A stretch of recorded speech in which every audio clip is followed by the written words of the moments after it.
So, very good morning to everyone who is here live on the Zoom this morning, and a very good morning or good afternoon, good evening, wherever you are, to those joining us on YouTube later on. Who knows, many years into the future. So anyway, this is the second of 3 teachings on the Buddha, very simple overview, and so it's a very deep, amazing topic, really. And so let's start with a really, really excellent motivation, feeling we're here to learn, to be of more use to ourselves and more use to everybody. And we do our prayers. We take refuge in the Buddha, in the Dharma, and in the community of most noble minds. From this moment on, until we reach the very heart of enlightenment, through the practice of generosity and all 6 transcendent virtues, may we reach total awakening and every enlightened quality to be able to truly help sentient beings so lost in samsara. May each and every being be well, live long, be healthy, be well provided for, have good friends. May they find respect and live in places of peace and plenty. Most of all, may they practice Dharma. May they each create the causes for those good things, good circumstances to be their wealth in future lives. May they be free from suffering and from creating causes of future suffering, and discover the natural, sacred well-being that's totally beyond suffering, and attain the great equanimity, free of closeness or distance from anyone. Dhyata shame shamavati shameta shatra Om kurimarjite karote keyorite juwati uloyani pishuddha Nimale malapanaye kukure kakagrase Grasana mukhi paramukhi amukhi Shammedavane sawa graha bandhanane nigri Hitva sawa bhava pravadina vimukta marabhasha Savitva buddha mudra nugatita savamare butsarita parishuddhe Bhiga shantu savamara kama.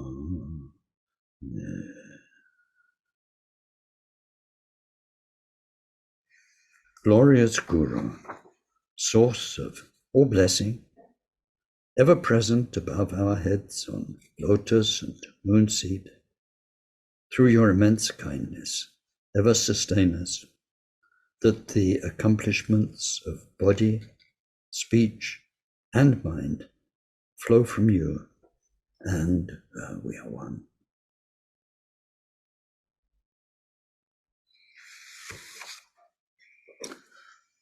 So last week was, well, for me, a frustrating teaching, because there was too much and not enough time. It's always like that for me, but particularly so last week in the first session, looking at the life of Buddha.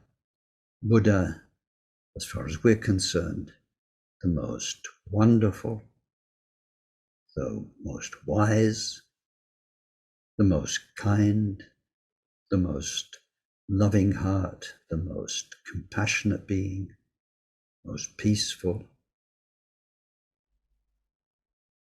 that ever trod on this planet. So Buddha's life is totally amazing in itself, And for us, it's an inspiration and an example. So to whiz through it with a couple of key points for me is kind of heartbreaking. But somehow designing a course, then 3 sessions on the Buddha, and so 3 aspects, the historical Buddha, today the 3 kaya, and then next week, Buddha nature, Buddha within all of us. So that's the way it had to be. We'll return a bit, if we get time today, to the life of Buddha, because today we are doing the 3 kayas, and the way we see the historical Buddha is as one emanation. The technical term is niranakaya. So anyway, today we're looking at not so much the historical person who had a story we can relate to, a prince in India, prince of a small kingdom who leaves the world and practices asceticism and so on, and then becomes enlightened and then teaches. Wonderful. We were so lucky. Buddha taught for 45 years.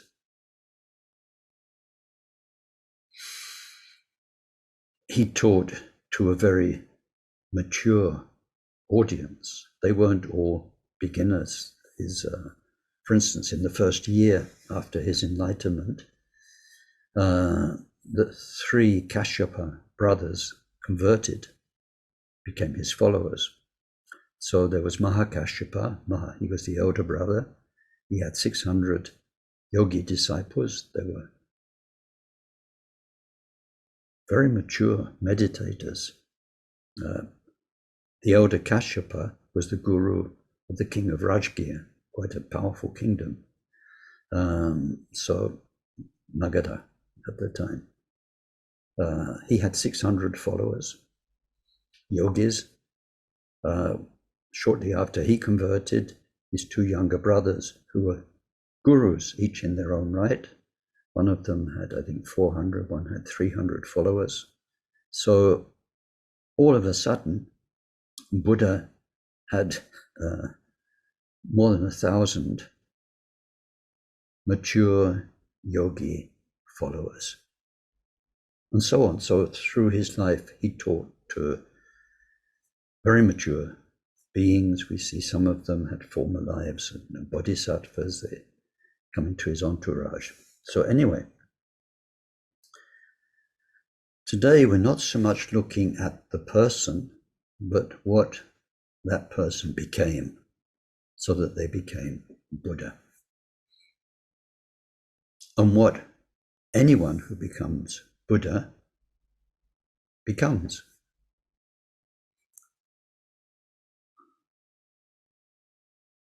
We can almost say, when we become Buddha, we all become the same. We can almost say that. And as we go through the 3 kayas today, and then maybe next week when we go through Buddha nature in some detail, and we look at the causes of Buddhahood, the causes of awakening our Buddha nature, then we'll see that in these 3 kayas, one of them is the same for all Buddhas. It's what we really become. But the other 2 of the 3 main kayas, sambhogakaya and niranakaya, vary. And we'll look at why they vary and how they vary in their detail.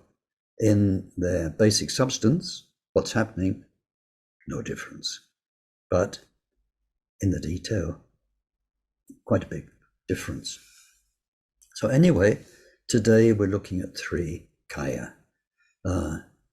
We can make it English and put an S on the end for a plural, 3 kayas. I'm not sure in Sanskrit how the plural goes.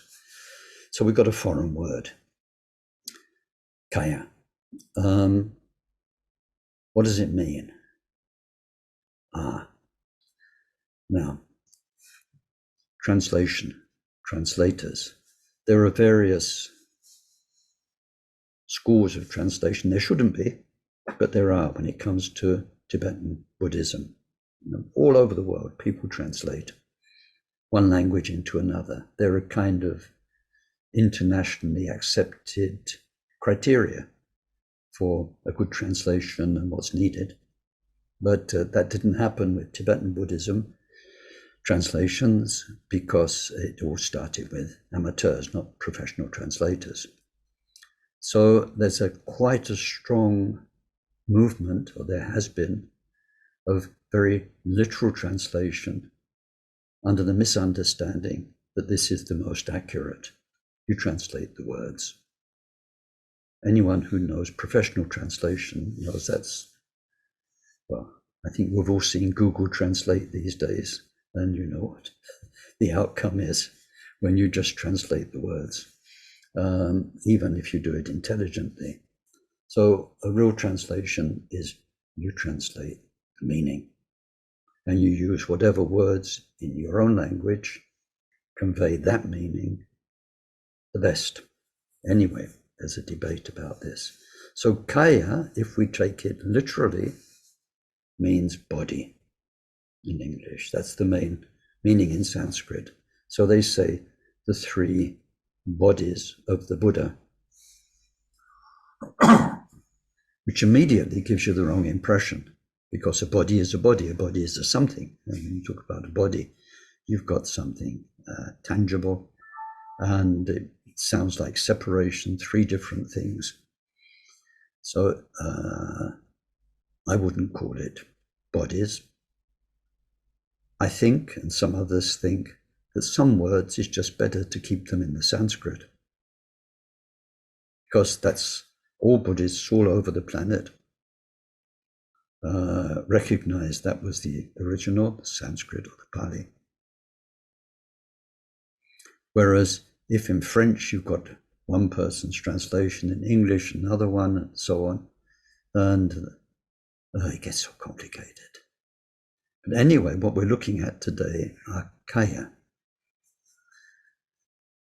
We could say embodiments, which gives us a different nuance already. Really, the meaning is aspects. The three aspects of Buddha. In meaning, that's very close. So today we're looking at kaya, we're looking at aspects of Buddha. And this is in terms of, if we use an everyday relative level term, this is in terms of perception. How Buddha is known. That's what we're looking at. So when we've got three kaya, it's how Buddha is known by Buddha, how Buddha is known by bodhisattvas, great bodhisattvas, pure minds, and then how Buddha is experienced by beings in the six realms who are still going through incarnation after incarnation. And these are quite different. It's the same Buddha, but experienced differently.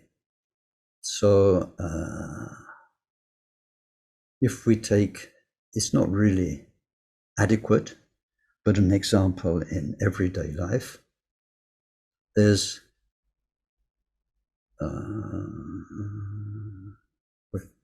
take me, for instance, because I'm sort of on a low level, a public figure, right?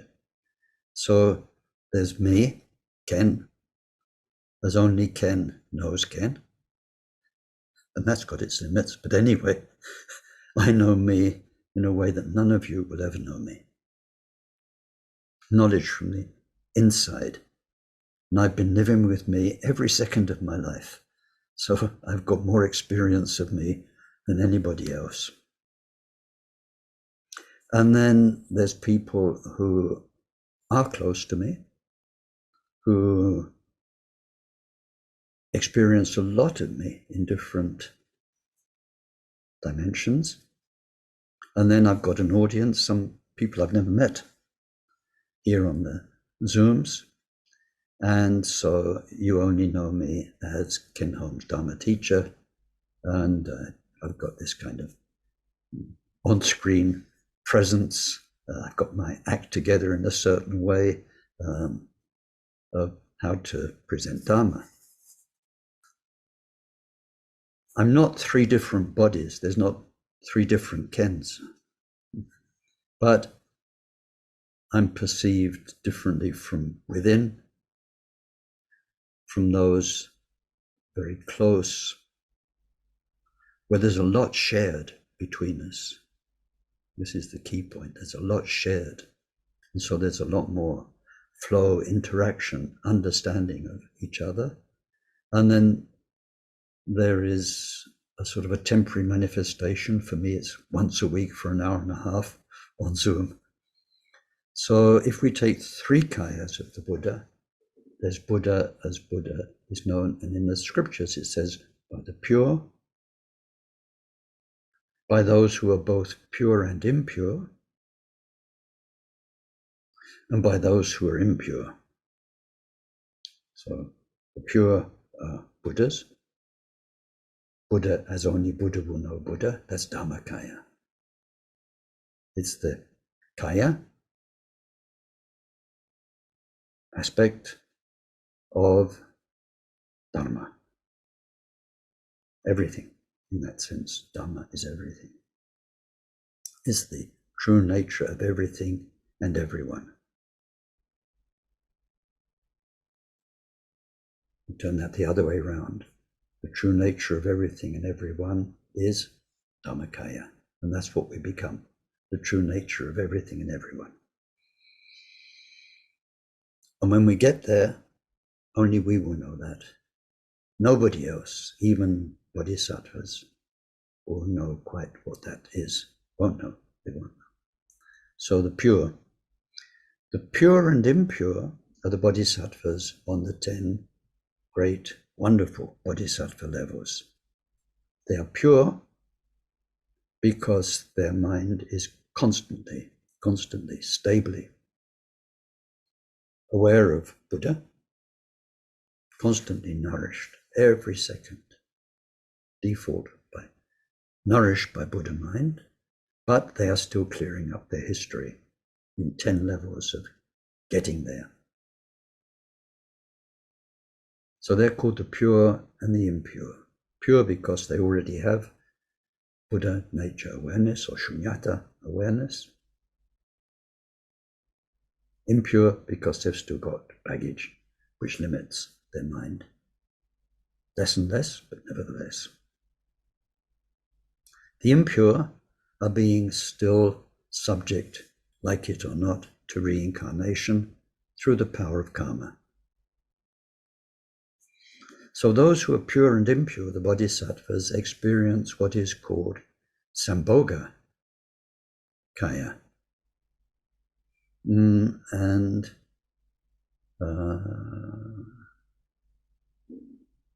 the sambhoga relates, the meaning is a very direct experience.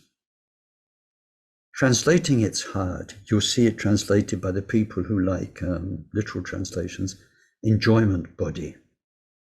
Now, goodness knows what that conjures up in your imagination, having an enjoyment body, but it's in English, it's the word enjoy, not ha ha ha or wow, having a good time, enjoy.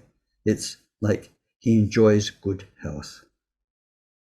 You can enjoy good health without enjoying it in English. Enjoy means you have access to. You have that as a wealth, as a quality, as a richness. But people who've got good health, unfortunately, often don't even think about it. It's only when they get sick that they realize how fortunate they were not to have been unwell. So they don't enjoy the good health they enjoy. English is a funny language for that. So anyway, sambhoga kaya means the aspect of Buddha mind which is enjoyed by the great bodhisattvas. They have access to Buddha mind. It's part of their own nature. And because of that, they experience Buddha in many hundreds of pure dimensions, pure lands, they're called. Sambhogakaya. And then niranakaya, nimana means emanation. And if we look at it not in the most satisfying fashion, then Buddha mind emanates into our world, like we saw last week, where Buddha from the highest level emanates the Tushita life, which emanates into a human birth and teaches the Dharma in our world. So the word is emanation, but really, if we look at it the other way around, we come closer to the meaning. It means how Buddha can manifest into a mind like ours, which is limited by our five senses, which is limited by karma. We are humans. We are humans born into this time in history with a particular way of seeing everything, understanding everything, and so on and so on. So how can Buddha get through? If I was Buddha, what of me, if anything, could be there for you? And so for humans or for animals and other beings, Buddha is experienced by them in moments of good karmic result. So all of those mechanisms we don't explore today. When we look at Buddha nature teachings, then we explore them in beautiful detail. So today we're looking at what Shakyamuni Buddha became. He became those three aspects, those three embodiments of Buddha, if we want to speak less accurately, of Buddha mind. We don't need the word mind, but it's helpful for us to understand. Now, there aren't just three kayas. Kayas are three aspects, but they're not there. They're aspects for us, humans, with our curious thinking minds that need words and analyses to get a handle on something, to get a grip on something, to have some sort of idea what Buddha is. So our great teachers of the past, including Buddha, of course, have given us these, they say, well, Buddha. When you're actually Buddha, it's like this. If you're a great bodhisattva, that's how you experience Buddha. Yeah, and if you're in the six realms and being reborn and reborn, then that's how you can experience Buddha. So from our point of view, we have kayas, but there are not. It's a very important point for many people as they're getting their head around the Buddha's teaching. There aren't three different things. It's not like we have up there above us, ionosphere, stratosphere, some other sphere, which are three different, or Europe, Asia, America, three different continents. There's this kaya, which is a something, and there's that kaya, which is a something different, and there's that kaya. We're talking about one and the same pure nature of being that always was, is now, ever will be, and how that is when you become it, how it is when you're very close to it, and how it can be experienced while we're beings in samsara, going round through rebirths. So because kayas are our analysis of something, our compartmentalizing of something is not limited to 3. Sometimes we make 4 or 5 or 6 or even more, helpful for our understanding. But you shouldn't get wobbled if you've learned a lot about the 3 kayas and all of a sudden there's a 4th one, or you come across another word like dharmakaya or vimuktikaya, or what are those? Oh, there's another level of Buddhahood. It's just our human terms to home in on a certain quality of Buddha mind.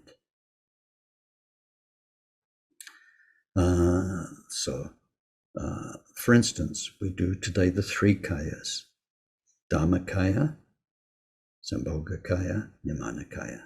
But sometimes, to show that those 3 are inseparable, we make a 4th kaya, which is called, big name, sambhogakaya. Svabhava means as it is, and sambhogakaya means the aspect of Buddha as Buddha really is. It means like the core, the heart Buddha, the kernel Buddha, the real pith that gives rise to dharmakaya, sambhogakaya. So that's a funny thing. It happens quite a bit in Buddhism. In order to show that 3 things are the same, you make a 4th thing, a 4th name, and then you've got 4. Anyway, so we won't look at sambhogakaya today. It just pulls all the 3 kaya together. So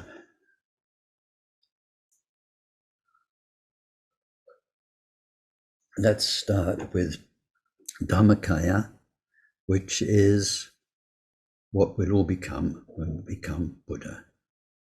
Has to be like that. Is the true nature of everything. Becoming Buddha is about becoming what has always been, that true nature. So it has to be the same for everyone.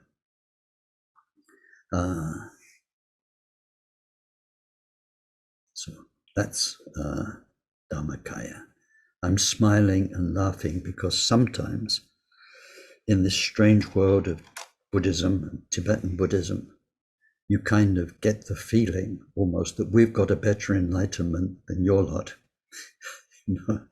That Dzogchen's better than Mahamudra, or Zen's better than all of them, or whatever.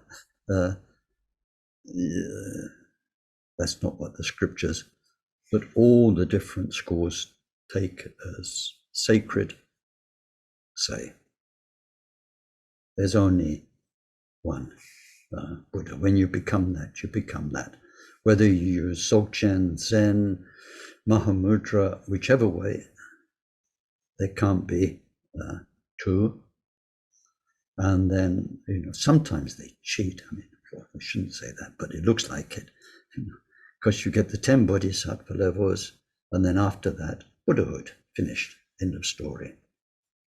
But then sometimes you get things like the 13th level, the 13th bhumi, and it looks like, ooh, what's happened here? And it's tricky. So anyway, dharmakaya is what Buddha's become. Now, what I'm going to tell you is the karma kaju party line on what is dharmakaya.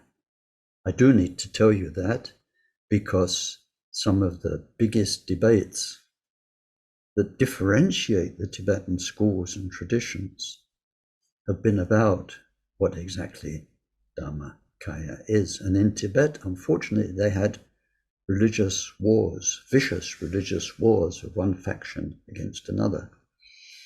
So we won't go there, and Tibetans don't like to go there, and they like to play them down.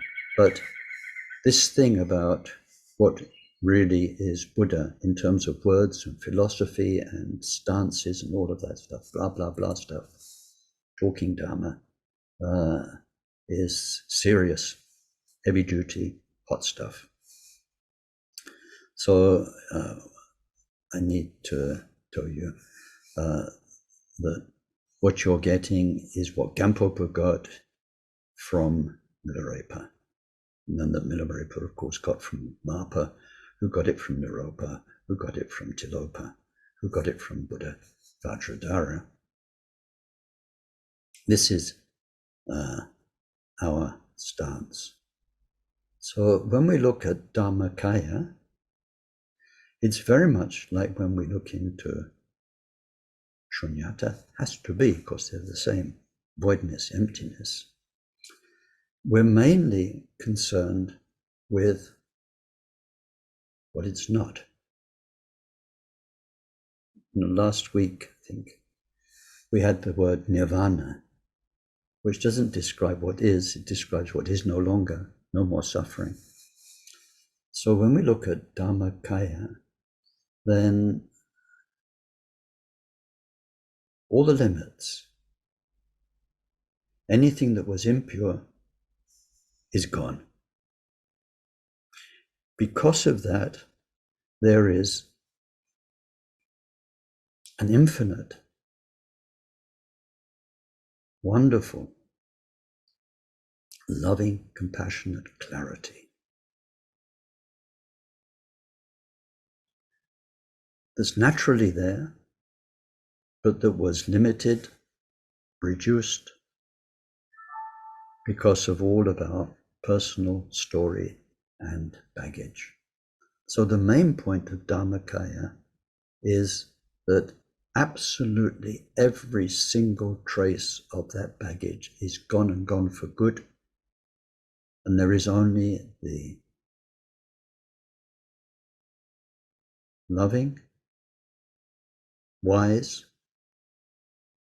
powerful mind, powerful nature of what we call mind.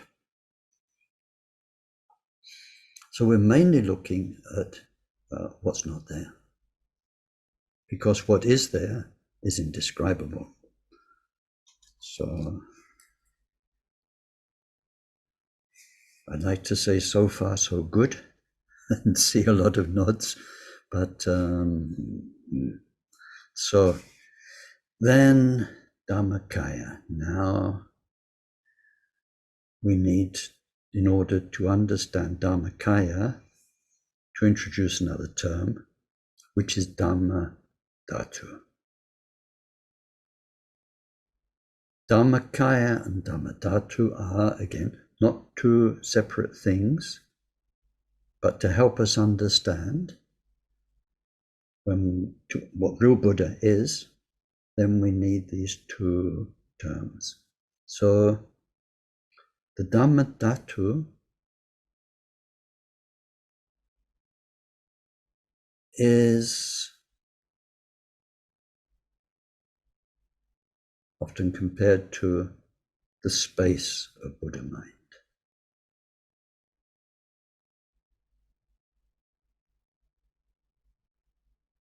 Dhatu in itself means element. It comes up a lot in Buddhism. It's like the key element of Buddha mind. What it really means, dhamma dhatu, because I said space, already you're thinking of a big space, aren't you? Kind of something spacious, billions of kilometers wide, Buddha mind. We're thinking of it in human terms. All-encompassing space, kind of everywhere, because we were brought up in a mechanistic, materialistic, scientific conditioning. All of our paradigms are based on that, so that's the only way we can think of space. Rather than from here, where we are a community of all of us beyond space. And the space is just the differences.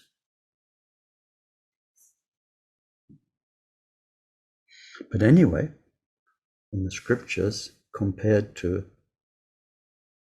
the space. So it's an analogy. It's an analogy. It's not a description, it's an analogy.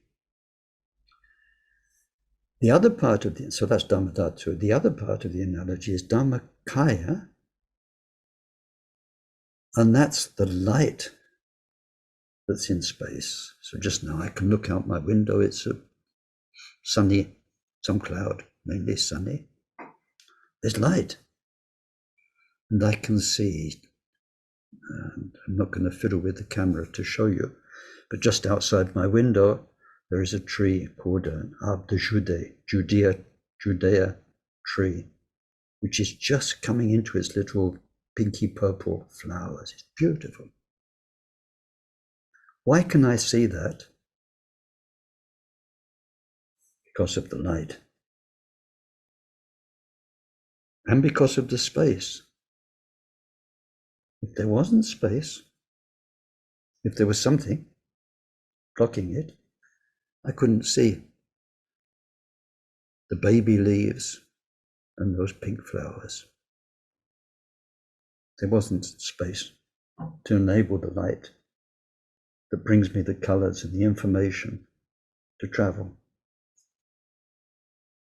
So now that we've left the analogy, the example, and we come more to the reality of mind,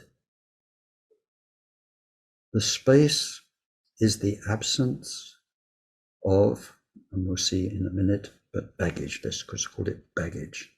None of that's there. The karmic baggage, the intellectual interpretation, paradigm baggage, all of that's gone. So there is a tremendous freedom of the mind to experience things as they are, without projection, without analysis, just as it is in our mind. And because of that, there's a wisdom of everything. That wisdom is the dharmakaya, the light, the knowledge. Everything just is what it is. Just now, for us, everything is very dualistic. We bring our stuff to everything we experience, all of our five senses. Even you think brains in a simplistic way, all of our five senses feed into the brains. Just now, what is happening, this talk for you, what you see here, smell, taste, touch, it's all happening in your brain.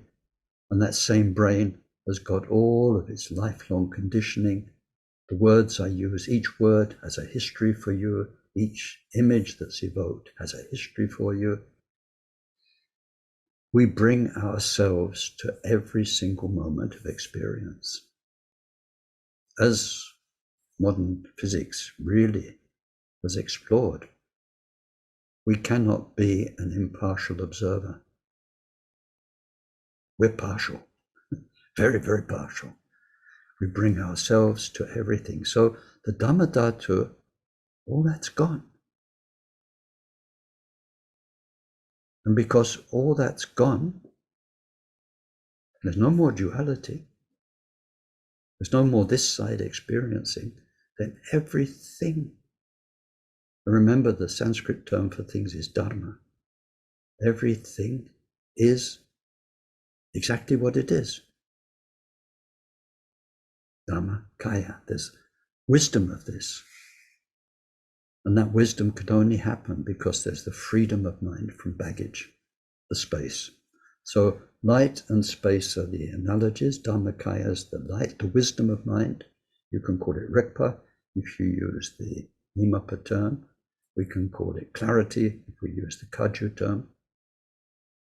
There's you can just say wisdom, ultimate knowledge is dharmakaya, and dharmadhatu is the absence that makes it possible. If we look further into dharmakaya, then we can do it through different analyses. Today we'll start with Gampopa's analysis, direct instructions from Milarepa, and then we'll look at Maitreya Buddha's analysis. So Gampopa's one is eightfold, and Maitreya's one is fivefold. We'll go through this briefly. Each point is beautiful. It's each point we could have a session on, we could think about it, sit, meditate, explore it, and it goes deep, deep, deep. These are deep teachings. So here's a surface version of the deep teachings. So what does Gampopa said? He says, it simply dharmakaya simply refers to the exhaustion of all error. Dharmakaya is the final turning away from all delusion.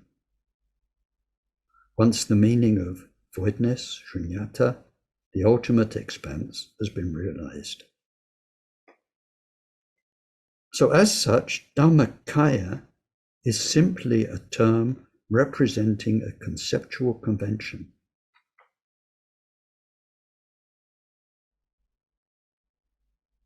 We're talking about what's not there anymore. We're not talking about a something. This is what Gampopa is saying. There isn't a dharmakaya. That's a something, a special, where Buddhas get, like the penthouse suite. And there's not a dharmakaya. On the contrary, when all the baggage and projection and duality is gone, there is everything, just as it is.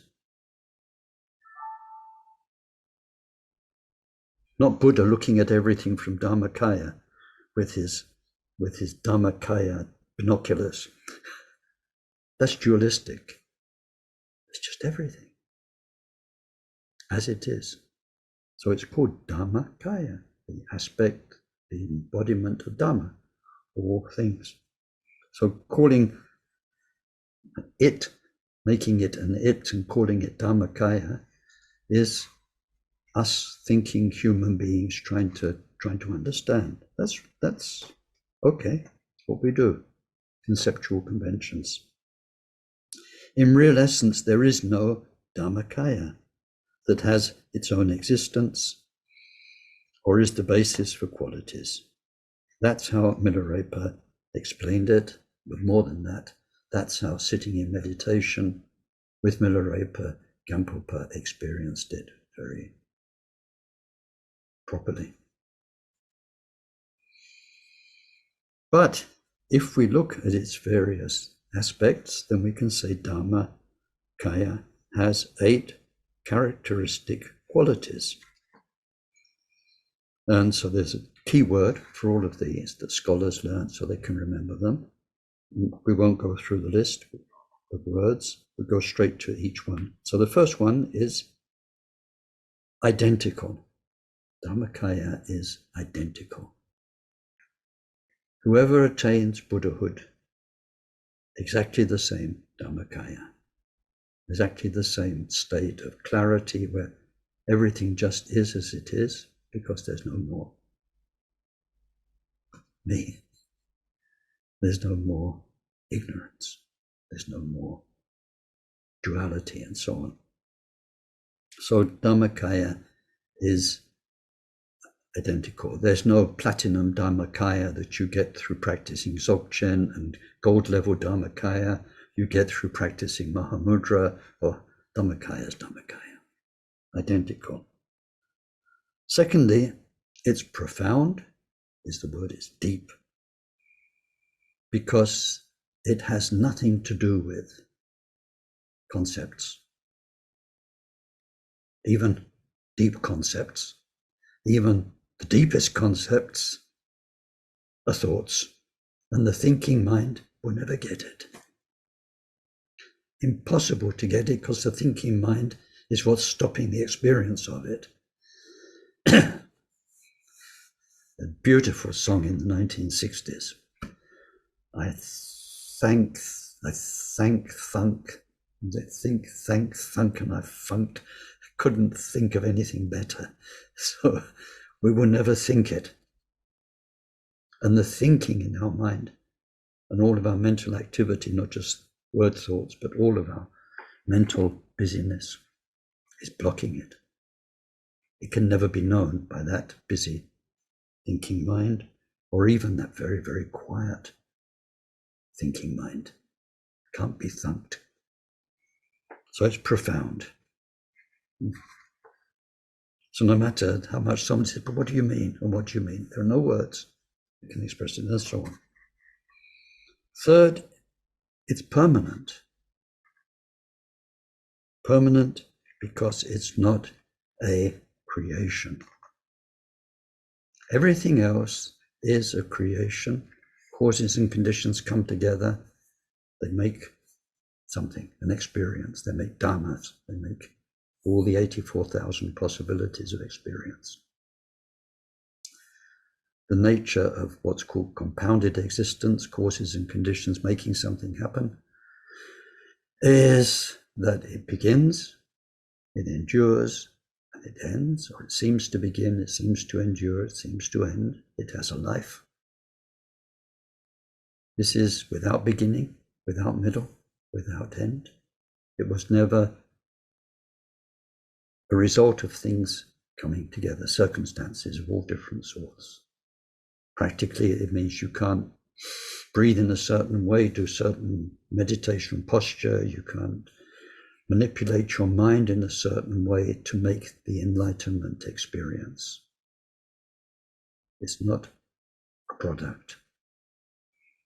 So it's always been, it's permanent, because it doesn't have, or the nature of all compounded existence is to end, because it relies on the causes and conditions to be what it is. It's permanent. Only two things in Buddha's teaching which are permanent: dharmakaya and space. Neither of them are products. Everything else is a product, cause and effect.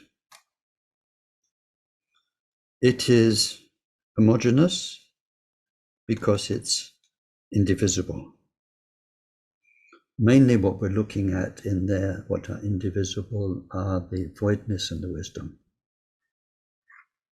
But we can also say, from another point of view, voidness, wisdom as one, and compassion are inseparable. There's no way, in any way, the wisdom is always ultimately compassionate, the compassion is ultimately wise. You can't separate in any way. Although many philosophers would like to do that. It's a big topic, pages and pages and pages of discussion on this in the scriptures. Buddhas, we're looking at the real Buddha here. Buddha really and truly doesn't have compassion.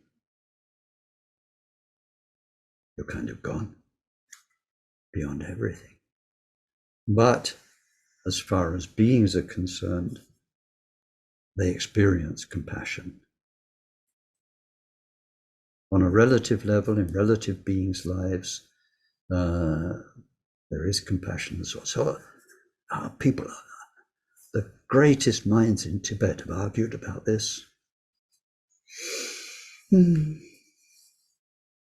So anyway, what Gampopa says is it's homogeneous. You cannot separate the compassion, the wisdom and the voidness. Fifth, it is right. It is right. In the sense of just right. You know the story of Goldilocks and the Three Bears, where the chair's too big and the chair's too small and this one's just right, and the porridge is too hot or the porridge is too cold and this one's just right. So right in that sense of exactly right. That's it. That's got it. So what does right mean here?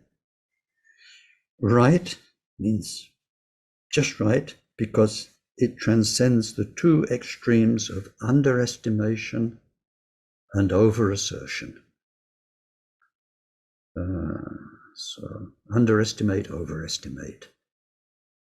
When people of all faith have had profound experience of this timeless, changeless mind.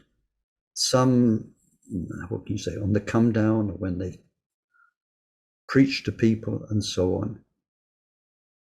To overestimate means to make it something or someone, God or Purusha, Prakrit, and all of these things where you make, or the universe or life, you make it something, basically something you can solidify and describe with words. A God, a series of gods, an ultimate nature, that's a something. That's overdoing it. Underdoing it, or underestimation, is missing the sacredness, let's say, missing the sacredness of this nature. So it's a bit like underestimation is, it's a bit like when people say, well, anyway, it's just all atoms, or we're all just energy. Of course we're made of atoms. Of course we're energy. But it doesn't stop there. That doesn't diminish the beauty of a flower, the wonder of human kindness. Of course, it's just atoms. When you say kind words to somebody, it's just vibrations. I mean, that's total stupidity.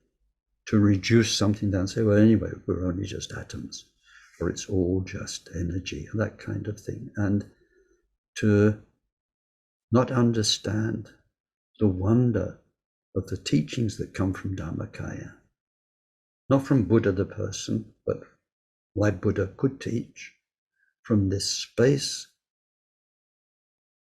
without impurity, where everything is known for what it is, where why we suffer can be so clearly described to us, and how we can get out of suffering can be so kindly and beautifully, compassionately taught to us through techniques that suit all different situations and levels of being. That is the most wonderful gift. So to just talk about like mind and perception and awareness and say, well, it's all just awareness or something like that, is to underestimate. Overestimate, underestimate. So getting that right, this term, right, just right, is our task through all the 10 bodhisattva levels, through the practice of Mahamudra, Dzogchen, and so on. This is right. It is lucid clarity, because it is the suchness. And now here, I keep looking at the clock. The clock is my enemy. But now we come into a big topic that we won't touch on today, maybe next week as part of Buddha nature teachings. But Buddha wisdom is this word jhana, translated as primordial awareness, or so many different translations, primordial clarity, innate clarity, but jhana in Sanskrit, there we're safe, jhana. Now jhana has two aspects, right? And they've got funny names. They've got long names in Sanskrit and in Tibetan.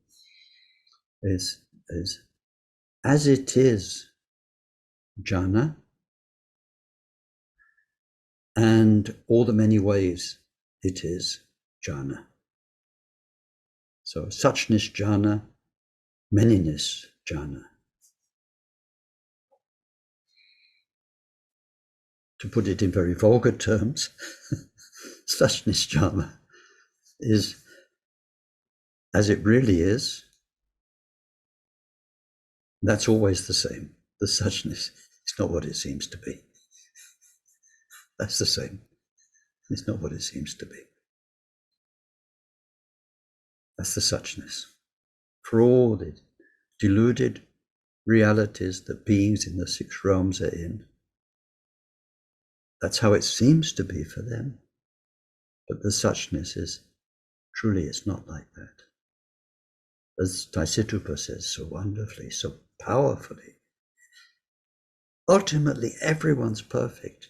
Ultimately everything's perfect right now, even if you're in hell. So it's very hard to go and tell somebody in hell, actually, it's quite perfect. And you're quite perfect like this, so don't worry. But ultimately it is. And that's very hard to understand without deep meditation, experience, and realization of what this mind of ours is and what it gets up to. So the suchness, as it is, wisdom, is to see through and beyond. In other words, to see the voidness of each being's delusion. Everybody we meet is in their world. Yesterday I went to the local farmers' co-op for something. There was it's not really kind, but there was a lady of a certain age, and she was talking, doesn't matter who was listening, about what was wrong with this, what was wrong with that. Her neighbor, who she's going to go to the police about any time if she doesn't remember not to turn off the landing lights. It was all very sad, complaining woman who just needed to express and express and express all the things that were wrong. I mean, it's very so sad, but that's the world she's in. That's her world. It doesn't need to be like that. It doesn't need to be like that, but for her, that's how it is. So seeing through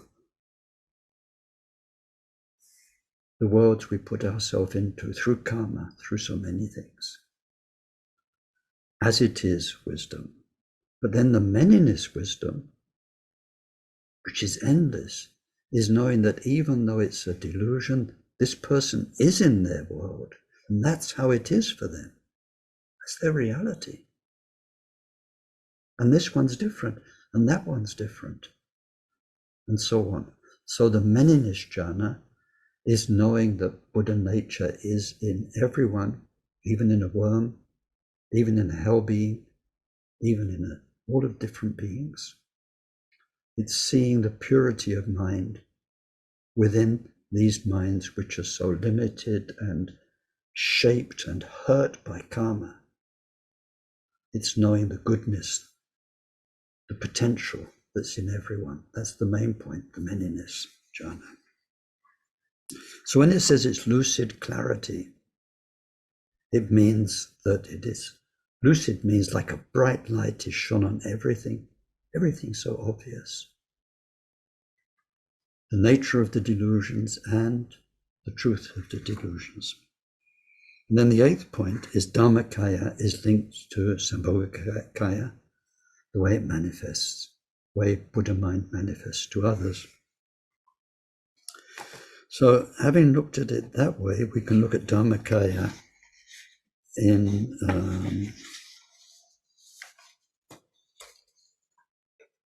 terms of Maitreya's teachings.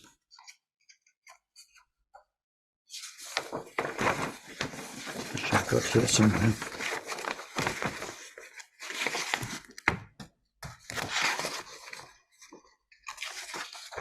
Yeah. So there we're looking at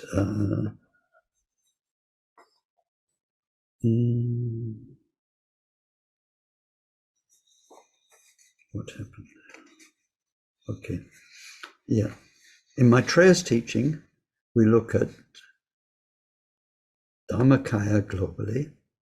We break it down into its 2 aspects of dharmakaya dhammadhatu, the space, the light, the freedom and the wisdom. And we have 5 aspects each. It's very similar to what we just went through. It's just a different look at the same thing. So the Dhammadhatu is the freedom. Sometimes it's called vimuktikaya, the freedom. Kaya, vimukti means freedom. So Dhammadhatu is not a creation. That's the first point.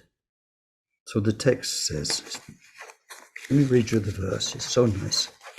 When we learn Buddha nature teachings, it's one of the verses we learn by heart. Beginningless, centerless, and endless.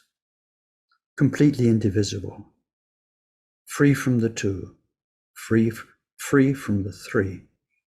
Stainless and concept-free. Such is Dhammadhatu. Understanding its nature is the vision of the yogi who abides in meditation. So, beginningless, centerless, and endless we just had. That's the quality of something which is not a creation. So Dhammadhatu is beyond all creations. It's not something that ever was brought into being by circumstances. And then completely indivisible means it is indivisible from wisdom. We're having 5 qualities of Dhammadhatu, 5 qualities of dharmakaya. Dharmakaya is the wisdom. So the space, the purity, the absence of baggage is not something other than wisdom. On the contrary, it's inseparable from the wisdom. That's the second point. Free from the two means it's free from the two extremes of overestimating, underestimating. Free from the three are what we call the 3 obscurations, the 3 blockages.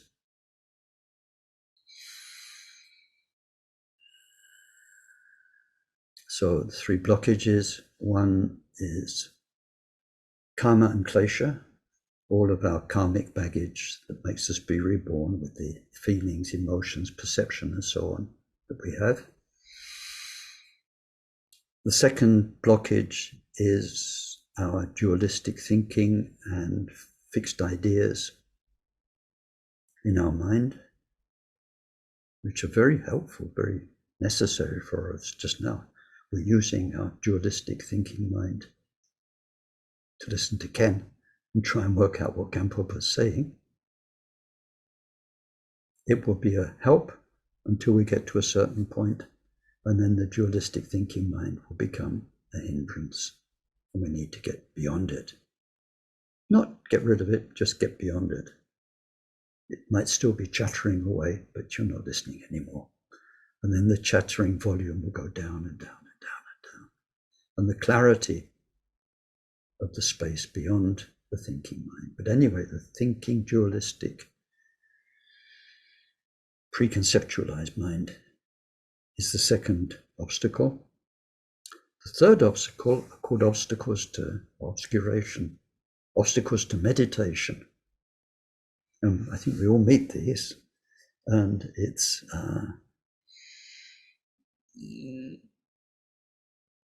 if they weren't there and you were given the instructions for a practice, you could sit, maybe don't even need to sit. You could just do the practice and get the results straight away. But it's not like that. And sometimes some practices are harder for us than others. There can be 2 reasons for this. One is it's not the best practice for you. Forget that one. And it's just not suited to who you are. Mismatch. Or it could be that's just the best practice for you. And the reason you've got such resistance is because this one's addressing your blockages and all the stuff you need to work with. And it's wonderful that the practice is hard going, because this is like muscle ache when you're digging away something, a big pile of something that needs to be shifted. So the third type of obscuration is obscuration, called meditation obscurations. Sometimes they come from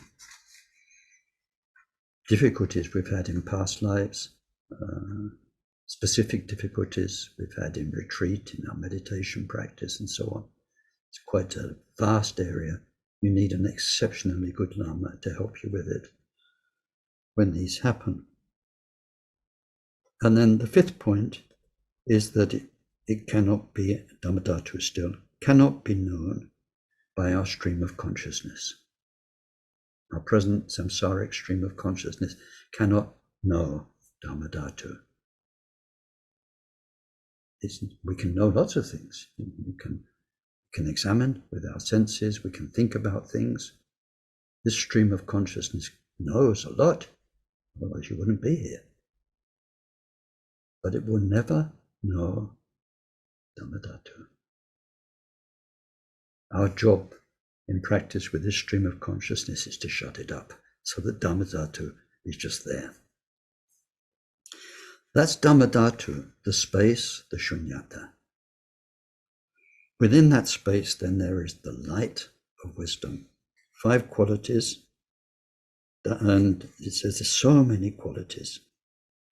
But in particular, first, it's unfathomable. There's no way we can put a limit on saying it's wise about this, wise about that, and then the way it's wise is like this, like this.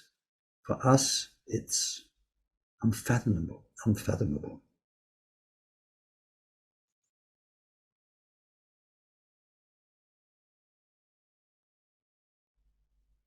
But the point here, because if you're thinking in an accelerated way, keeping up with the words, because we're covering an awful lot today, but you might be thinking, unfathomable just a bit. Just wait.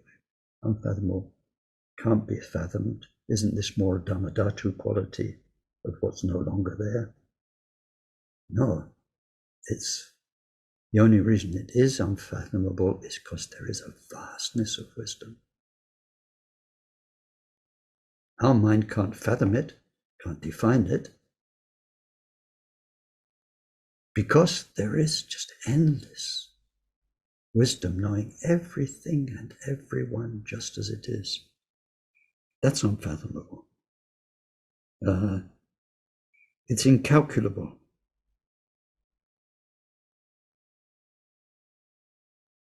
That's the second one. It's inconceivable. That's the third one. It's unequaled. That's the fourth one. It's immaculate. That's the fifth one. So in the Buddha nature teachings, we explore those. We don't just have like 5 nice terms like we've got here. Sounds good. No, sounds good. Oh, Buddha. Inconceivable, unequaled, immaculate, incalculable, unfathomable. We actually explore these, and they've got meaning. So anyway, in 2 approaches, that 8-fold approach or 5+5 approach, we've explored dharmakaya a bit. Buddha as Buddha is for Buddha. Now, that Buddha mind, which is the basic nature of our mind, every basic nature of everything and everyone, is experienced in a very, very pure way from our point of view by the bodhisattvas in the 10 levels. They're free from rebirth forever. They're still working with whatever traces are left of their being through the 10 bodhisattva levels. But now the way they experience is listed as 5. So their experience of Buddha mind is always very pure. So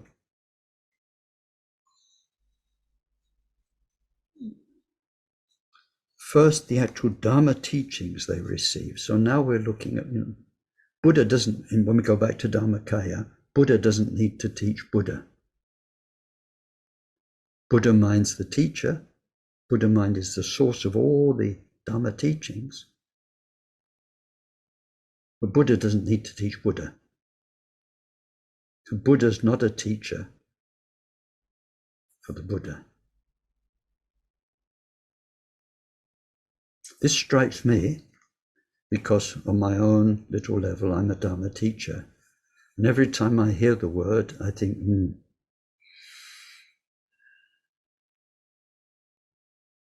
what would Nagarjuna say? A teacher is only a teacher if somebody learns. If they didn't learn, you didn't teach, you just talked. You're a talker, but a talker only becomes a teacher when somebody learns. Buddha is the teacher for us who are still not Buddhas, but Buddha mind in itself, dharmakaya. Even the idea of teaching isn't there.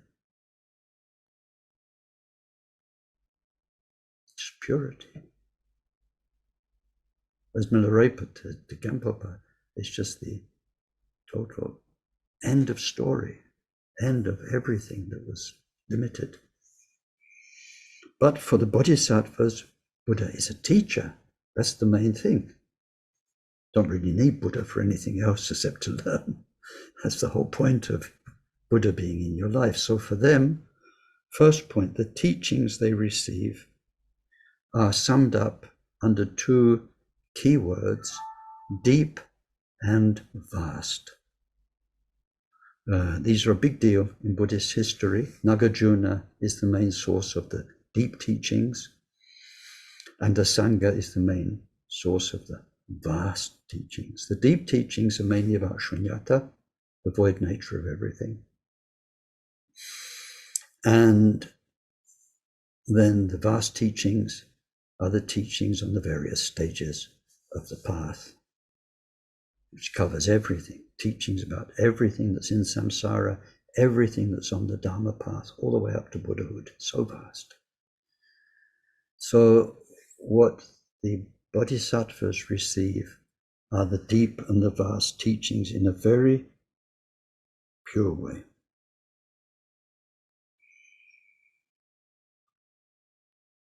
What they're experiencing is then what we call the speech of Buddha in a very pure way.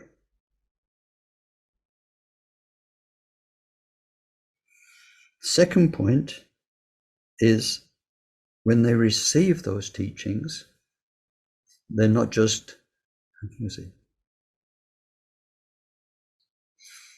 in an abstract way, deep in their hearts, understanding. They're not just learning in that sense. It is sort of a sensorial experience. So they see and experience Buddhas in radiant bodies of light, teaching them. So they experience not just the speech of the Buddha as the teachings, but then what we call the body of the Buddha in all the different peaceful and wrathful forms, giving all the endless teachings of the Mahayana. And then they experience the mind of Buddha, which is non-stop teaching. So if you were one of the 10 level bodhisattvas, it's not like teachings an hour and a half on Saturday morning. You are non-stop through all the 10 levels in the presence of the Buddha's sambhogakaya in all its different manifestations. A non-stop learning. So that's experiencing the mind of Buddha as this always available. It's so different from niranakaya. Buddha appears in the world, teaches, disappears. Then just the teachings remain. There on sambhogakaya level, there are these radiant, wonderful bodies of the Buddha with the 32 special marks, the 80 minor marks. just so amazing to be in the presence of. And not just teaching, not teaching words and ideas, being teaching. Very hard for us to understand. So body, speech, mind. And then the fourth point is they experience the Buddha mind or perfect mind teaching and doing everything it does with naturalness and spontaneity. So it's compared to what's called a wish-fulfilling gem. And wish-fulfilling gem is an ancient legend. I don't know if we've got any in the world today, but it's a bit like the idea of a wishing well or a wishing something we do have, where the closer you get to it, the more your wishes are fulfilled. In the legend, the gem's just a gem with that power. It doesn't need to think. It doesn't need to think, oh gosh, here comes Ken. What does he want? And then listen, Ken wants this for Christmas. And then say, okay, we need to program that into the system to get, it just is. And by being close to that magic moment, that magic place, somehow your wishes come true. So the wish-fulfilling gem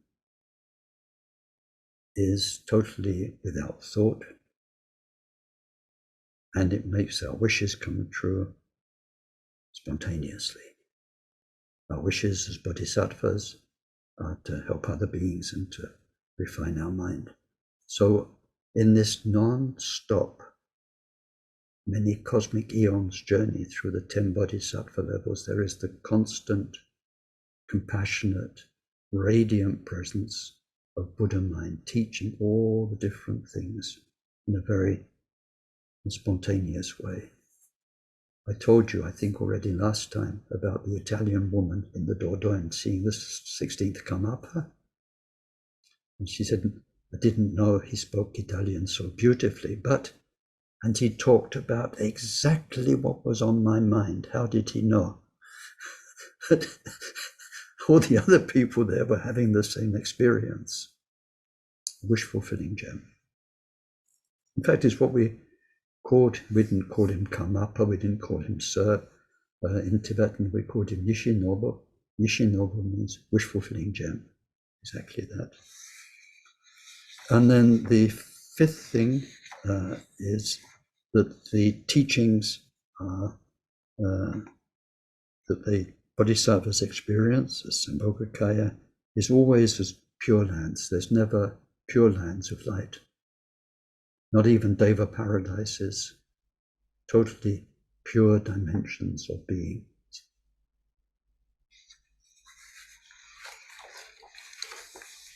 Another way of looking at sambhogakaya, 8 ways.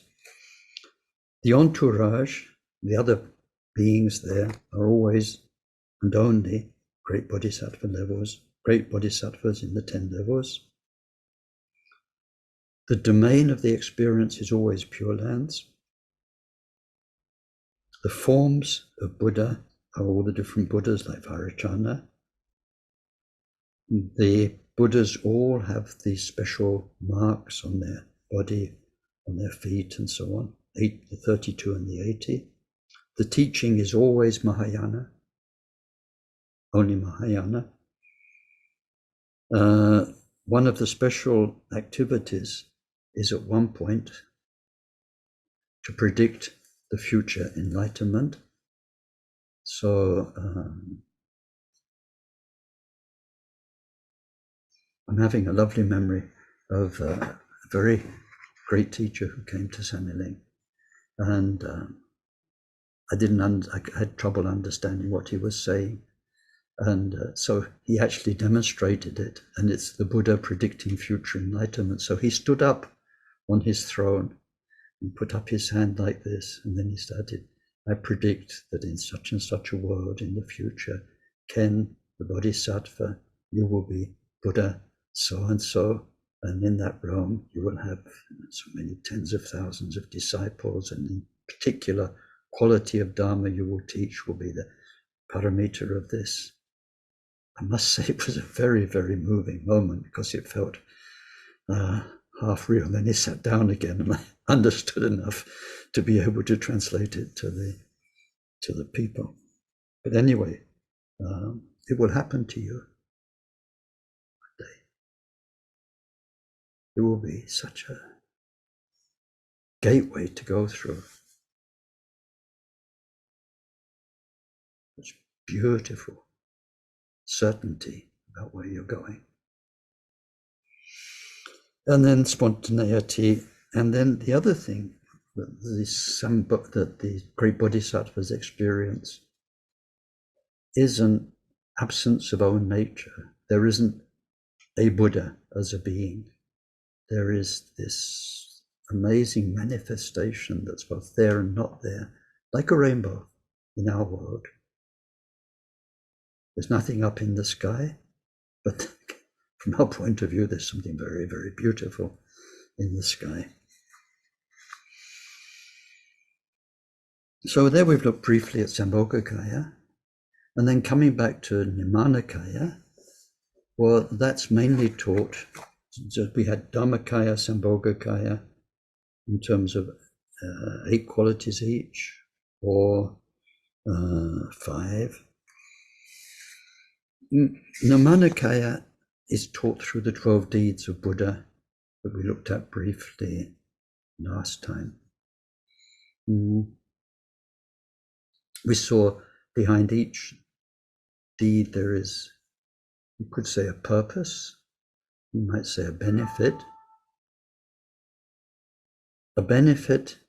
in establishing the teachings so that they last and they're strong and reliable. So if we look at the 12 deeds, I had to rush last time. So when we got to the Buddha, one of the deeds teaches, turns the wheel of Dharma. So the Buddha turns the wheel of Dharma in 3 levels. To give the basic teachings, we call them Shravaka teachings, and then to give the Mahayana teachings, and to give the Buddha nature teachings, or the third turning, the wheel of Dharma, Buddha nature teachings. And he does that not mysteriously, not briefly, so that Buddha leaves this world and everyone's wondering, gosh, what was all that about? Very, very kind. Buddha taught for 45 years, as I mentioned earlier today, to such a mature audience. Bodhisattvas from his past life, going through those 10 bodhisattva levels, and so many bodhisattvas gathering around him, becoming his disciples. And then Pratyeka Buddhas from the time of the past Buddha who manifest, and then human beings who were yogis, who were very gifted. So he taught to them, which meant that those who still needed to practice a lot, they could practice, come to him with their practice questions, he could answer, and those answers became the Buddha's teaching. 45 years is a long time to teach, especially when you've got such a gifted assembly.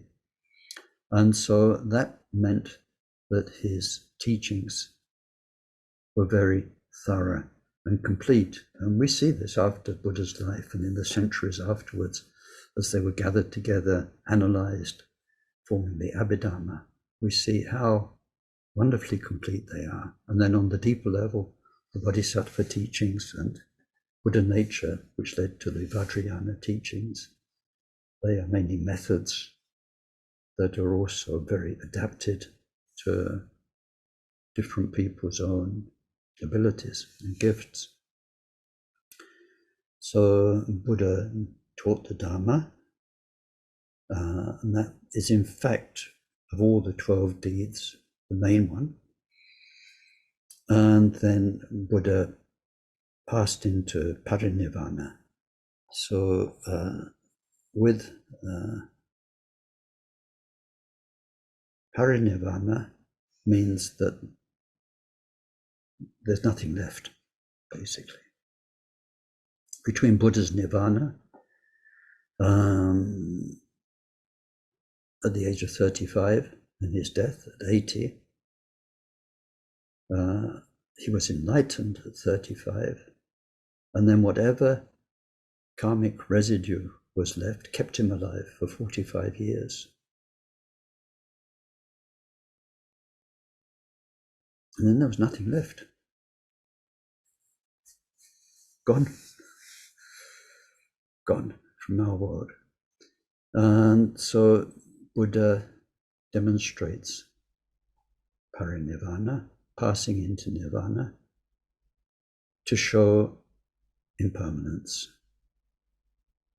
and to stimulate forbearance, diligence.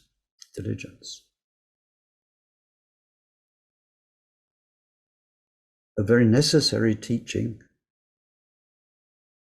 to show that we need to rely on ourselves. See what happened at the time of Buddha.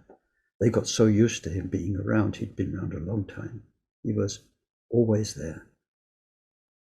That ultimate reference, his presence beyond description. That's what I couldn't talk about last week. There wasn't time. There's no time this week. But we see when people became followers of the Buddha and when they achieved great awakening, not the final awakening of Buddha, but great awakening, sometimes it was simply by being in the presence. The fastest story of somebody waking up from samsara was of a queen. She was there in her beautiful clothes, came to see Buddha, and then just wowed and immediately left everything to follow him, understanding so much just from the presence. So people got used to that. This presence of somebody else in your life that's always there to help you on the spiritual path. And what Buddha needed to pass into nirvana was to show that it's all about transmitting the teachings. And that's any good teacher wants to get rid of you. They want to get rid of you because they want you to be strong enough to look after yourself, to have enough method, to have enough knowledge, look after yourself. Bad teachers need you. They need you for their own glory, their own showing off, blah, blah, blah, or whatever it is. Good teacher wants to get rid of you. So Buddha needed to show that he wasn't saying, I have to go now, my karma's finished. This is your next teacher. When he passed into nirvana, he said, there is no successor. He appointed a head of the Sangha, that's different. An elder for the Sangha, that's somebody to look after them as an organization. But he said, from now on, my teachings are your teacher. And whoever really follows my teaching, believes in my teaching, this is how I'm there with them. So it was needed both to show if even a Buddha dies, leaves this body, then how much more the likes of us are impermanent. We are subject to aging, sickness, death. But more than that is to show that the teachings are the most important. So anyway, we've looked a little bit at the three kayas today. There are many ways of looking at them. If we get intellectual, we can say in one way, dharmakaya, sambhogakaya, niranakaya is like body, speech, mind aspects of the Buddha. The real mind of the Buddha's dharmakaya. The speech, the purest Dharma transmission is to the great bodhisattvas through sambhogakaya. Then the emanations in the world are niranakaya. Those emanations in the world, that's my bird clock, if you can hear it, then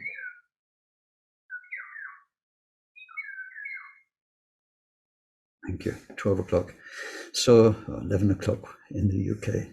So last thing I need to tell you, because I almost forgot. Niranakaya, there are 4 types of niranakaya possible.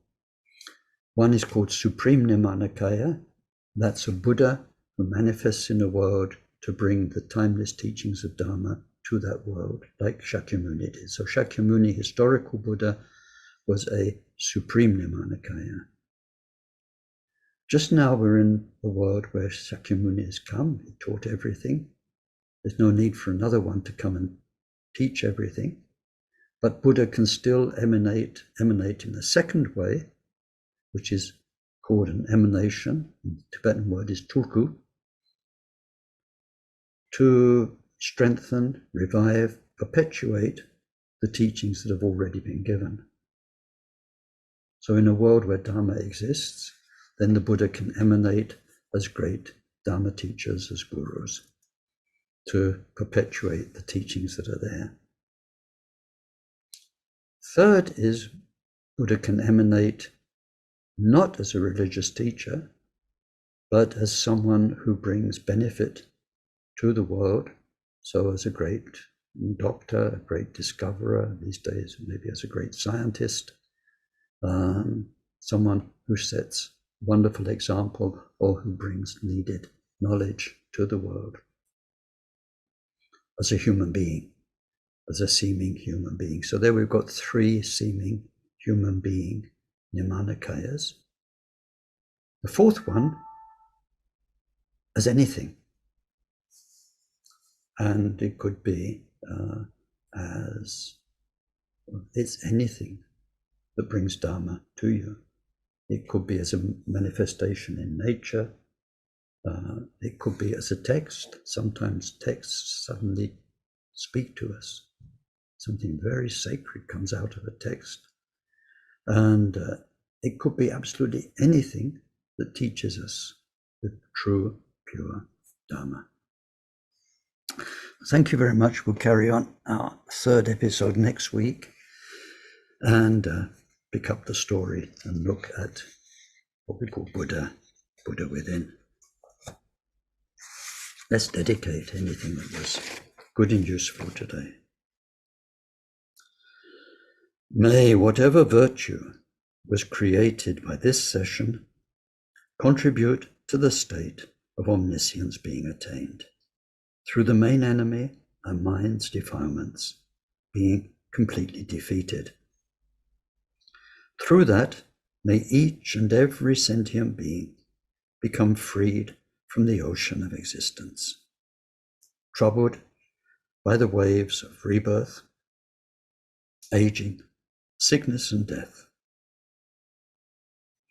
May this precious bodhicitta arise in those in whom it's not arisen, and may its development know no setbacks. May it increase ever more and more. Through this virtue, may we quickly achieve Mahamudra and establish every single sentient being in that same accomplishment.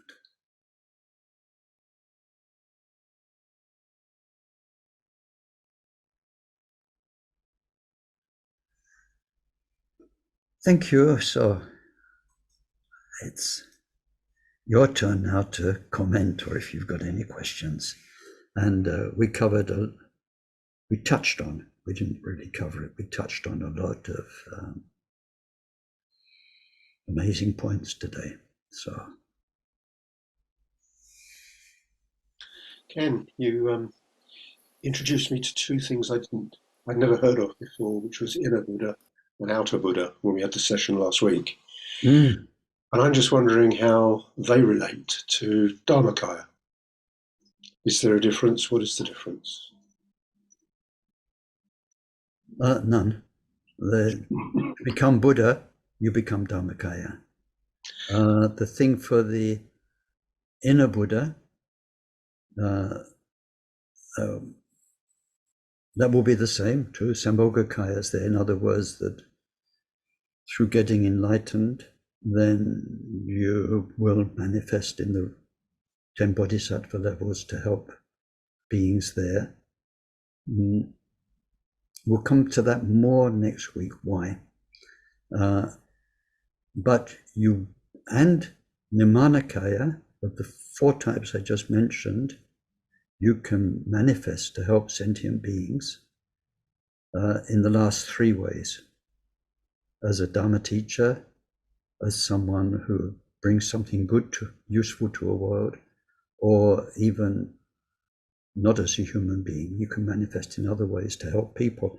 If you look at Milarepa's story, for instance, he manifested as a leopard and other things. He could just manifest to help people. Or in Gampopa's story, when Gampopa's trying to find him, he manifests in all sorts of ways. But not, this is the difference for the inner Buddha, the outer Buddha. You don't manifest as a Buddha that comes to a world and teaches the timeless Dharma that will last for thousands and thousands of years in that world. That's the difference.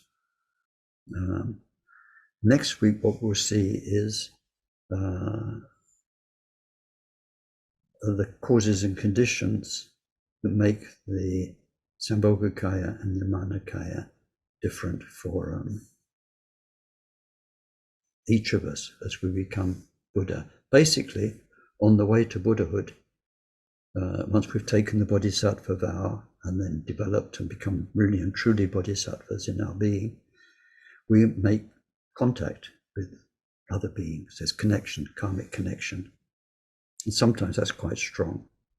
So the more we evolve on the path, the more connections there are, and those people we're connected with will be the ones we manifest enlightenment to and help. They'll be our sambhogakaya and niranakaya activity. So if you have a long, long Dharma journey, there's a lot to be said for it, because you can connect with many beings, many minds. All the animals you meet, you make a karmic connection with, all the human beings you meet, especially the ones you can share Dharma with. Then you can make hundreds, thousands, millions of connections. And then your Buddha activity at enlightenment will be very, very vast. So there's a lot to be said for a long, slow path. The inner Buddhas often come more from a faster path where, of course, there are not so many connections. Thank you, Ken. And there's an interesting rider to that. Like me on my bodhisattva path, I'm making connections with people, and I'm thinking, there'll be what's called the entourage when you actually become a Buddha and teaching.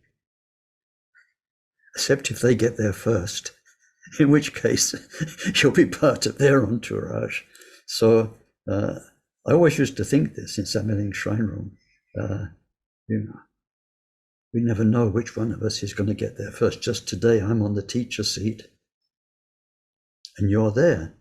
But I've seen people accelerate and then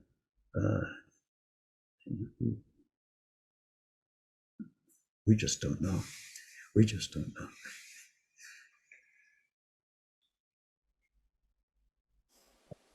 Well, Ken, I'm very grateful you're taking your time. Thank you very much. This experience today of your teachings is quite amazing. Left me with a couple of questions, which maybe you'll come back to. You mentioned, and maybe relates to something you said very quickly, which was, there's great enlightenment and final enlightenment. But when this piece about dharmakaya being the experience of a Buddha, like the Buddha recognizing itself is dharmakaya, so it can't really be experienced unless you are a Buddha. That's it. That's it. Sorry? That's it. That's it. And which was an amazing piece, but also this, that journey, the long journey of getting there, and then but there's the instantaneousness quality, so that, because from that perspective of Buddha, of dharmakaya, there is no karma. It's like, in a sense, it's gone beyond karma. So so that journey almost doesn't exist, but at the same time it does. And so it kind of leaves me with just a question about how that works, and is there really something to be done once dharmakaya has recognized itself, because we can't even talk about it. Exactly. So That's it. That's all those 5 points, 8 points about Dhammadhatu. Can't talk about it. Yeah. Okay. I mean, that's really, it's not to shut you up, on the contrary. But what I mean is, it really is something we cannot describe. But it's something we can experience, because it really happens. You don't need to be way up there, bodhisattva levels, utterly, totally perfect Buddha, to get these points. Because, and that's why in other teachings we study the 5 stages of the path. So it's in the first stage is the donkey work, is working with our karma. It's turning our mind from bad habits to good habits, and learning how to meditate is really, it's a lot of work. It's a lot of work. The second stage of the path, which integrates with the first one a bit, it is called the stage of fusion or yoga or integration. And that's when we start getting glimpses, whiffs of dharmakaya, in terms of, on that level, second stage of the path, we realize how like a dream everything is. Or it doesn't exist at all. There's that kind of feeling of just, it's like a dream. When you wake up, it's gone. The thing is, you get a whiff, you get a flash, but then you're back in there. Life's happening, and you're happening, and you're reactive, and all those things. But there's more, and there's more, and it gradually starts to make sense. Not a sense we can put labels and words on so much, but you're getting it, you're getting it. More and more dharmakaya moments. Now they're compared to light before sunrise. So before you actually see the sun, the sky lights up, the world lights up, you can see enough to walk around. Even though the sun's not up above the horizon, you don't see where the light's coming from, but you got light. That light will never change, even when the sun's at the zenith and it's most powerful. Even if we could take a spaceship and go closer to the sun, it's the same light. So we get, before the third stage of the path, we get more and more and more glimpses, whiffs of this dharmakaya. And when that happens, we understand these words. When it happens, it just is. You get the feeling, I've always known this. It's always been like this afterwards. And this understanding of, when it happens, it knows itself. It's not known by you in a dualistic way. So more and more of those. Third bodhisattva level is when it flips over, and that becomes our default nature. So then you're in dharmakaya. Now the sun's risen over the horizon. The true nature of your mind is experience for what it is, but that experience is limited by our baggage. So the 10 bodhisattva levels is getting rid mainly of the conceptual baggage, not the kleshas, the mind poisons, that they're pretty much dealt with. They come up, but they're disempowered. But then the more our conceptual and dualistic habits diminish, the more we go through the levels. But then you get to the 10th level. So all through the 10 levels, you have this dharmakaya is there. It's your default nature, but it's limited. And then from 10th level to Buddhahood is breakthrough into limitless everything, dharmakaya. And that's where Maitreya says it's like the difference in volume between the water in an ox's hoofprint and the ocean. It's same. It's water. It's water in the ox's hoofprint. It's the same water that's in the ocean, but Buddha mind, dharmakaya, dharmadhatu, become as only Buddha will ever know them. So this is described in words as I just described it, and it's elaborated in lots of detail. When we saw in the Bodhisattva level, sambhogakaya, there's the deep and the vast Dharma. The vast Dharma is about how this story is in detail, step by step, what drops away, what happens, the qualities, and so on. So then for enlightenment, what I didn't say yet is that in the texts, the word Buddha, meaning what we call Buddha, never comes alone. It comes with lots of superlatives before it. And quite honestly, translators are dealing with a public who doesn't want it. They don't want to see utterly pure, totally perfect. There's a whole series of utterly, totally, exceptionally adjectives before Buddha, meaning 100% gone all the ways. So the term enlightenment, or even the term Buddha, is not just used for totally perfect, utterly pure Buddha, but it's used for the Bodhisattva levels. It's even used in simple language for becoming an arhat rather than a Buddha, because the word itself, Bud, means awakened or freed and with certain qualities. So that's why in the scriptures, Sanskrit and Tibetan, we get all these adjectives and superlatives before, and that usually in translations we just put Buddha, although sometimes we do put utterly pure, totally perfect, a whole chain of things to show we mean the ultimate deal. So in the texts, bodhisattvas in the 10 levels are Buddhid because they've awakened. They have dharmakaya, they have dharmadhatu, but it's not the total thing. Thank you. Thank you. You're welcome. Thank you. I have a question too on dharmakaya. Of course, Mariano, yes. Well, first, these teachings are very inspiring because it's like the best news we could ever hear, because the real reality is infinite compassion and wisdom. In the scientific paradigm, is neutral. So it is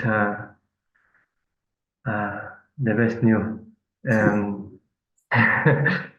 My English is speaking English is very bad, but well, I will try. When I take refuge in the Buddha, I can focus in this aspect, in dharmakaya aspect, because when I project a form or image, I can't feel very inspired. But when I even if I can't experience dharmakaya, but if I focus in this aspect, I feel more in my heart.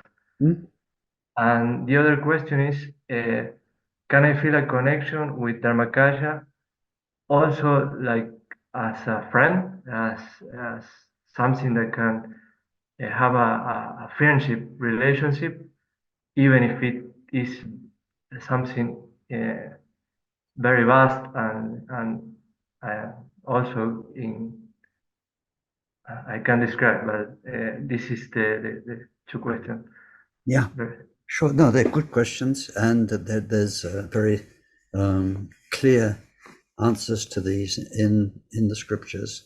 When we take refuge, then that's where our path starts, and we're taking refuge as we are beginners on the path through, and beginners levels go very, very, very far indeed. So in the teachings for that, it says we focus on whatever works best for us. And even it says that the three refuges, Buddha, Dharma, Sangha, are suited to different mindsets.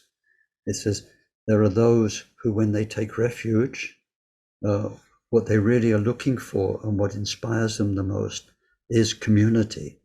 They are looking for like minds, people like themselves who are seeking, who feel the suffering of samsara, who want the answers, and to be with them and working with them. That sense of support and community is very, very important. They say for them, the Sangha refuge is by far and away the most important thing to focus on.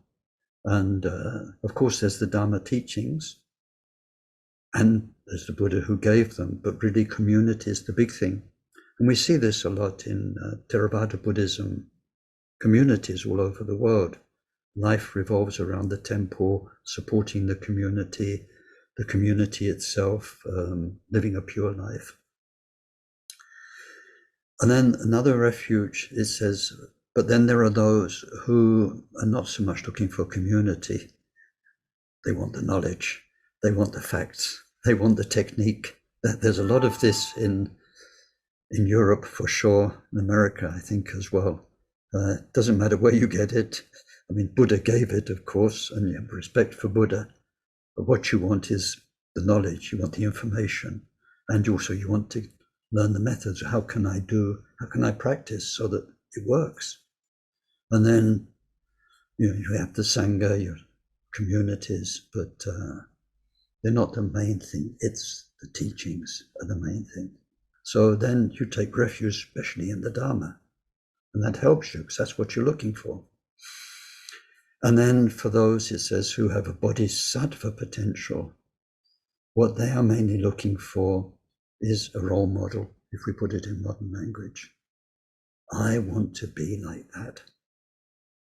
Because Buddha helped everybody more than anybody else, and I want to help everybody, I care for everybody. What's the best I can do? So then there's the teachings, that's how you do it. There's the community of teachers and Sangha who help you. But the main thing is your own longing to become like Buddha. So it's very for sure that we can focus on the aspect of refuge that works best for us. And then when we look at the teachings on refuge, it says that in the end, Buddha is the only refuge, because Buddha is the ultimate Sangha. And it's out of Buddha mind that all the teachings come. So Buddha is Buddha, Dharma, and Sangha. And in that sense, then there is a term which is Kalyana Mitra, which is translated often as spiritual friend, but it's a very beautiful term. And it means that the Buddha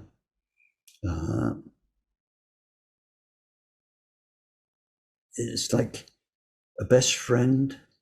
It's a bit like an elder relative.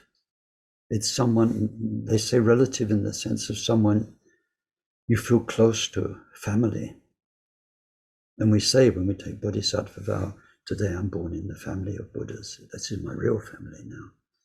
And there's this feeling of having a very special friend, special because that friend is pure.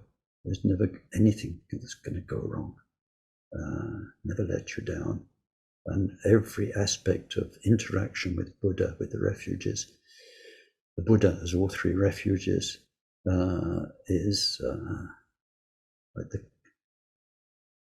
closest person we could ever be with. When we feel close to somebody, then Buddha is our heart closeness, as close as it can be. So at the beginning and a long way through the path, we can focus on different aspects of the refuges, but as we do progress, then it's healthy and maturing to understand all the manifestations of Buddha, the three kayas. Yeah. Thank you.